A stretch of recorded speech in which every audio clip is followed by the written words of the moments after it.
नमस्कार दोस्तों, स्वागत है आपका हमारे नए वीडियो में। आज हम बात करेंगे ब्लड ग्रुप। ब्लड ग्रुप दो तरह से हम इसको मेजरमेंट कर सकते हैं, एबीओ समूह और आरएस समूह। सबसे पहले बात करेंगे एबीओ समूह। अपने मानव में आरबीसी होती है। आरबीसी ब्लड के अंदर ट्रांसपोर्ट होती रहती है। आरबीसी के ऊपर एक एंटीजन होता है और एंटीजन दो तरह के हो सकते हैं, ए एंटीजन और बी एंटीजन। और अगर दोनों आरबीसी के ऊपर दोनों एंटीजन उपस्थित हो उसको बोलते हैं एबी एंटीजन। इसी आरबीसी के ऊपर एंटीजन उपस्थित होता है, उसके विरुद्ध एंटीबॉडी बनती है और वो एंटीबॉडी ब्लड प्लाज्मा में होती है। तो ये भी बहुत तरह की हो सकती है, बहुत तरह क्या, एंटी ए, एंटी बी और एंटी ए बी, जब दोनों उपस्थित हो। तो अब ये बात करते हैं कि एंटीजन होती क्या है।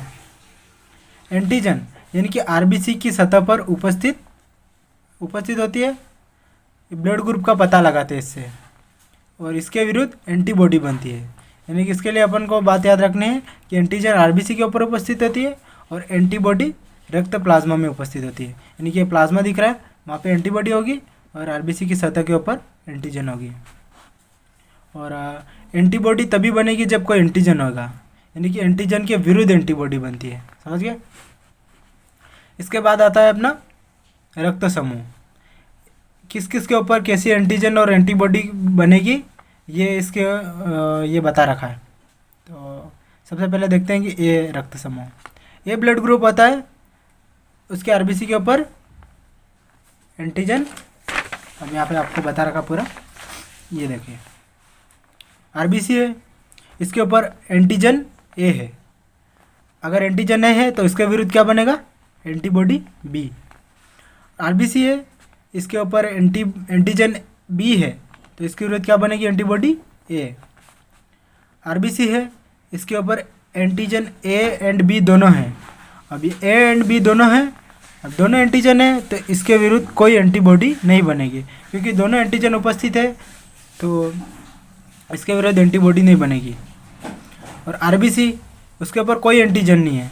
अगर कोई एंटीजन नहीं है तो उसको सभी ब्लड एक फॉरेन ब्लड की तरह दिखेगा और इसके विरुद्ध दोनों एंटीबॉडी बनेगी, एंटीबॉडी ए और एंटीबॉडी बी। ठीक है। अब यहाँ पे पूरा बता रखा है, अगर रक्त समूह ए है तो इसके ऊपर एंटीजन ए होगी, जो रक्त समूह है एंटीजन वही होगी। जैसे कि रक्त समूह ए है तो एंटीजन ए, बी है तो बी, ए बी है तो ए बी, और अगर ओ है तो इसके ऊपर कोई एंटीजन नहीं होगी, क्योंकि ओ एंटीजन नाम की कोई एंटीजन नहीं होती। समझ गए। इसके बाद एंटीबॉडी उसके अगेंस्ट बनेगी, यानी कि उसके विरुद्ध बनेगी। एंटीजन ए है तो इसके विरुद्ध एंटीबॉडी बी बनेगी, एंटीजन बी है तो इसके विरुद्ध एंटीबॉडी ए बनेगी, और ए बी है, अब दोनों एंटीजन है तो इसके विरुद्ध एंटीबॉडी कोई नहीं बन सकती, क्योंकि दोनों उपस्थित एंटीजन है। एंटीजन तब बनती है ना, एंटीबॉडी तब बनती है जब उसके विरुद्ध अपन को कार्य करना हो। अब दोनों है तो इसके विरुद्ध कोई कार्य नहीं हो सकता। अब एंटीजन कोई नहीं है तो इसके विरुद्ध दोनों एंटीबॉडी बनेगी। अब एंटीजन के आधार पर अपन, और एंटीजन और एंटीबॉडी के आधार पर अपन देखते हैं कि कौन कौन सा रक्त दे सकता है और कौन कौन ले सकता है। तो रक्तदाता समूह देखेंगे। अब जिसके ऊपर जैसा एंटीजन होगा वो उसको वैसा ही मतलब रक्त दे सकता है। जैसे कि अगर एंटीजन ए है तो एंटीजन ए वाला उसको ब्लड दे सकता है और ये ओ वालों को दे सकता है, मतलब दे नहीं सकता, ले सकता है। ठीक है। ए वाला ए से ब्लड ले सकता है और ओ से ले सकता है। ओ से क्यों ले सकता है, क्योंकि उसके ऊपर कोई एंटीजन नहीं होती है और वो एंटीजन नहीं है तो इसके विरुद्ध एंटीबॉडी नहीं बनेगी, तो इसीलिए ओ वाला किसी को भी ब्लड दे सकता है।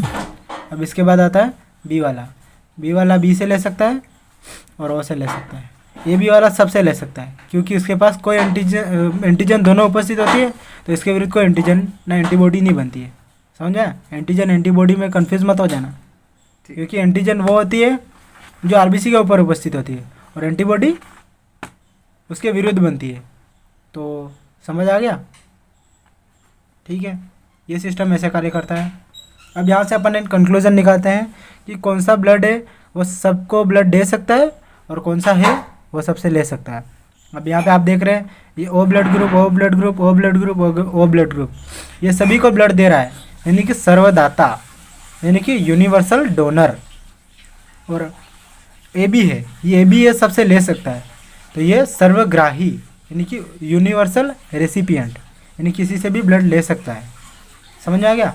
अब इसके बाद बात करते हैं अपने दूसरे समूह के बारे में, आर एस समूह। आरबीसी की सतह पर एंटीजन ए और एंटीजन बी के अलावा एक और एंटीजन होता है, उसको बोलते हैं antigen R H. R H antigen recess बंदर में उपस्थित एंटीजन के समान ही होता है, इसीलिए आर एच एंटीजन की खोज रिसेस बंदर के अंदर रिसेस फैक्टर होता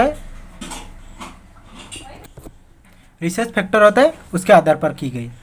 अब अपन एक नॉर्मली एक डाटा है कि अपने पूरे विश्व में 80% मनुष्य के पास आर एस पॉजिटिव होता है, यानी कि आर एस फैक्टर होता है, और 20% मनुष्य के पास आर एस नेगेटिव होता है, यानी कि 80% लोगों का ब्लड आर एस पॉजिटिव होता है, यानी कि वो ए पॉजिटिव हो सकता है, बी पॉजिटिव हो सकता है, ओ पॉजिटिव हो सकता है, ए बी पॉजिटिव हो सकता है, और बाकी 20% A positive, A negative, B negative, A B negative और ओ नेगेटिव।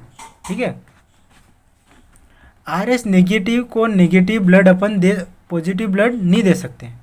क्यों? क्योंकि अगर आर एस नेगेटिव को अगर पॉजिटिव वाला ब्लड देंगे तो वो एंटीजन होगा, उसके विरुद्ध एंटीबॉडी बन जाएगी, और अगर आर एस पॉजिटिव होगा उसको आर एस नेगेटिव ब्लड दे सकते हैं, क्योंकि ऑलरेडी उसके पास आर एस पॉजिटिव है, और नेगेटिव के पास तो कोई एंटीजन नहीं होगा, तो एंटीजन है ही नहीं, तो उसके विरुद्ध कोई एंटीबॉडी नहीं बनेगी। इसीलिए ये अब देखते हैं अपने एक स्पेशल केस होता है इरिथ्रोब्लास्टोसिस फिटिलिस, इसको हिंदी में बोलते हैं गर्भ रक्ताणु कोरकता। ठीक है, आप ये देख सकते हैं हिंदी वाले, इरिथ्रोब्लास्टोसिस फिटिलिस।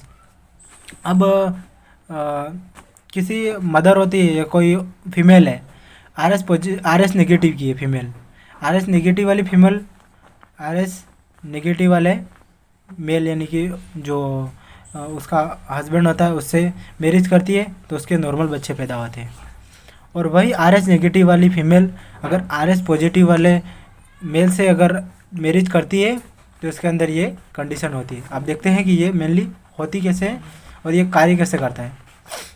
आर एस नेगेटिव वाला फीमेल होगी, वो आर एस पॉजिटिव से मैरिज करेगी, तो फर्स्ट प्रेगनेंसी यानी कि जो फर्स्ट प्रेगनेंसी होगी उसके बाद उसका नॉर्मल बच्चा पैदा होगा, लेकिन उसी नॉर्मल बच्चे के साथ साथ बच्चा मदर से प्लेसेंटा के थ्रू अटैच रहता है, और मतलब जब पास्चुरेशन होगा, प्रसव होगा, तब प्लेसेंटा के द्वारा माता के गर्भ में कुछ आर एच पॉजिटिव एंटीबॉडी चली जाती है, क्योंकि थोड़ी बहुत एंटीबॉडी होती है जो प्लेसेंटा को क्रॉस करके मदर के अंदर चली जाती है।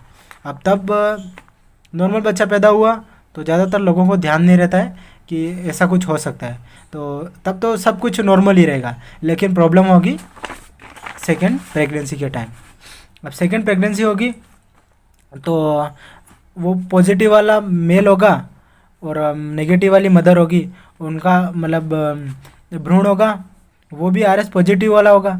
तो आर एस पॉजिटिव हुआ तो जब शरीर की जो एंटीबॉडी आर एस पॉजिटिव होगी उसको पता चलेगा कि आर एस पॉजिटिव नाम का एक अंदर जाइगोट बन रहा है, यानी जो एक एम्ब्रियो डेवलप हो रहा है, तब उसको यूँ लगेगा कि ये तो अंदर से मतलब बाहर से कोई आई हुई चीज़ है, कोई पैरासाइट है, यानी कोई परजीवी है, तो उसको यूँ लगेगा कि ये शरीर के लिए हानिकारक है।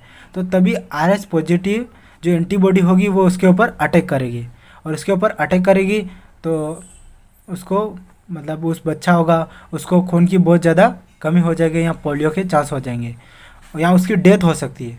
अगर इसी कंडीशन को बोलते हैं इरिथ्रोब्लास्टोसिस फिटिलिस। अगर पता चल गया अपन को कि ऐसी कंडीशन होने वाली है, तब अपन बचाव के लिए एक तरीका होता है, यानी कि जब फर्स्ट प्रेगनेंसी होगी, जब फर्स्ट डिलीवरी होगी, तो तब आर एच एंटीबॉडी यानी उसको एंटी रोगम बोलते हैं, उसको अगर अपन माता के अंदर माता को दे देते हैं तो ये कंडीशन नहीं होगी। लेकिन अगर अपन को पता नहीं चला तो ये केस हो जाएगा, और इसको बोलते हैं erythroblastosis fetalis. Thank you so much. अगर आपको वीडियो में ज़रा सी भी कोई कन्फ्यूज़न हो तो आप मेरे को मैसेज कर सकते हैं, मैं आपको पूरा बता दूंगा। और वीडियो समझ आया तो इसको लाइक कर देना, चैनल को सब्सक्राइब कर देना और सपोर्ट करते रहना। Thank you so much.